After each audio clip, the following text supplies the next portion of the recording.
and it's not our fault. Until I reached university, I didn't explore the degree to which colonial mentality was instilled in me. For me, it's really caused me to be ashamed of who I am. As the trial of the man who killed George Floyd proceeds, another type of racial reckoning has ignited. Is this that moment for Asian communities? I am Maydianne Andrade, and from the University of Toronto, this is the new normal.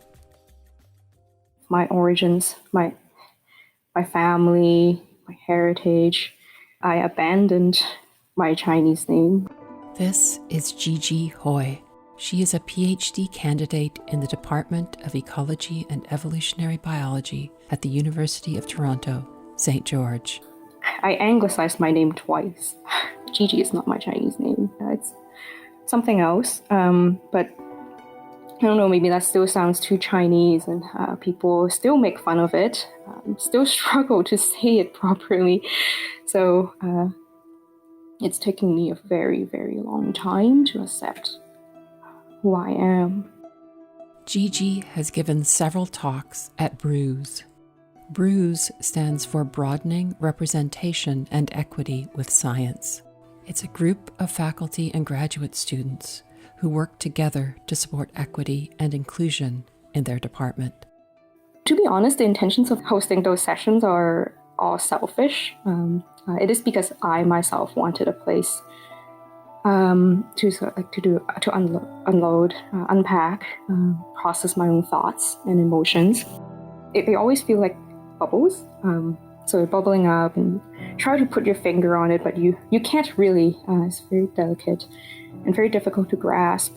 And actually, that's actually part of my motivation of joining BRUISE as well. I think like having a space where people can feel safe and share whatever it is that they're going through, be it that you've been on the receiving end of aggressions, or you were a bystander and regret that you didn't do anything, or you suddenly realize that you have unintentionally caused harm. To be able to have like a candid conversation about such topics, I think it's so important as a first step towards fighting anti-Black, anti-Indigenous, and anti-Asian racism. We really hope that by opening these doors to conversation, putting a face to it, oftentimes our own faces, we can all resolve to do better and be better allies for those who needed it. So here we are again, leaning on the next generation, taking their cue as we look at where we are with new eyes. We need to ask, how do we move from where we are now to where we really need to be? Sometimes it feels like we're asking them to do some very heavy lifting. But they're not only doing this work, they are building it into the fabric of their lives. I was taught by my parents to, keep your head low, just do the work, and get the degree, and someday they'll view you as one of them. This is Alfonso Ralph Mendoza Manalo. He is a third-year undergraduate at the University of Toronto, Scarborough, where he's majoring in co-op public policy and global Asia studies. Until I reached university, I didn't explore the degree to which colonial mentality was instilled in me. I do want to stress that colonial mentality, according to A.G.R. David, operates in 3 stages. The first one is, keeping your head low, acknowledging the racism is there, but not doing anything about it. The second one is othering people within your own community. And the third stage is actually believing that being colonized or being assimilated and being ripped of your cultural values was a benefit to you as a person and to you as your community. For so long, we haven't voiced out our opinions or our lived experiences. And yet, people will view us as passive. But I do want to stress that there are quite a lot of Asian Canadian, Asian American voices that are trying to be heard. And so I pose this question where, are we really passive, or is someone just ignoring us? There is a difference between being silent and speaking but being ignored. Alfonso is currently completing a work term at the RCMP as an Equity, Diversity and Inclusion Policy Advisor. My work at the RCMP really varies. I try to help sure that they implement their EDI inclusion strategy in the most equitable way possible. And I try to do that by representing the perspectives of various marginalized communities. So that includes the 2S LGBTQIA community, various racialized communities, as well as the Indigenous community at large, and people with varying gender identities and sexual orientations. So that really ranges on, I will review policies here and there. And some projects that we're working on right now is how to collect race-based data in police interactions where force is used. And we're trying to assess if there's disproportionalities when there's police interactions with various racialized individuals.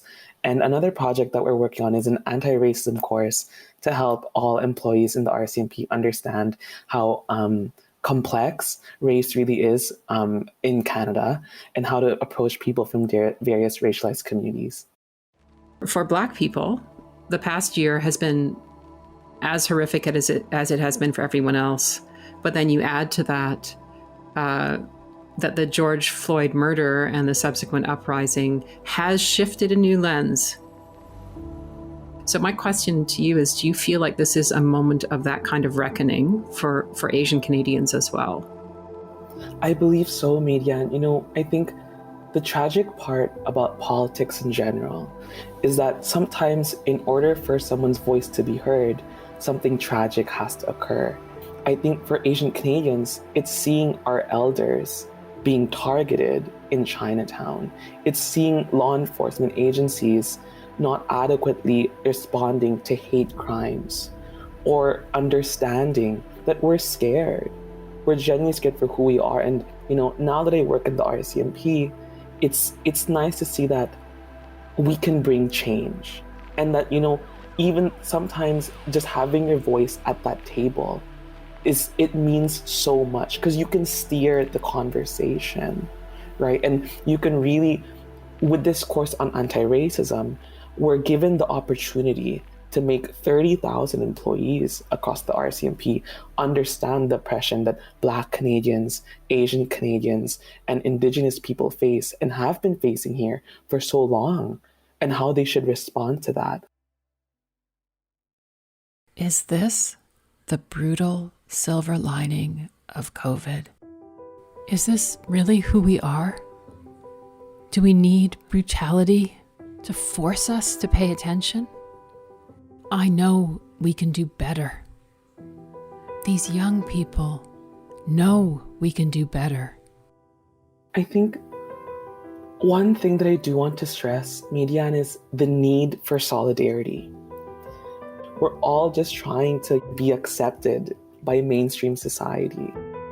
I'm hopeful. I think seeing our students been vocal about these issues, I see a lot of hope in the young generation.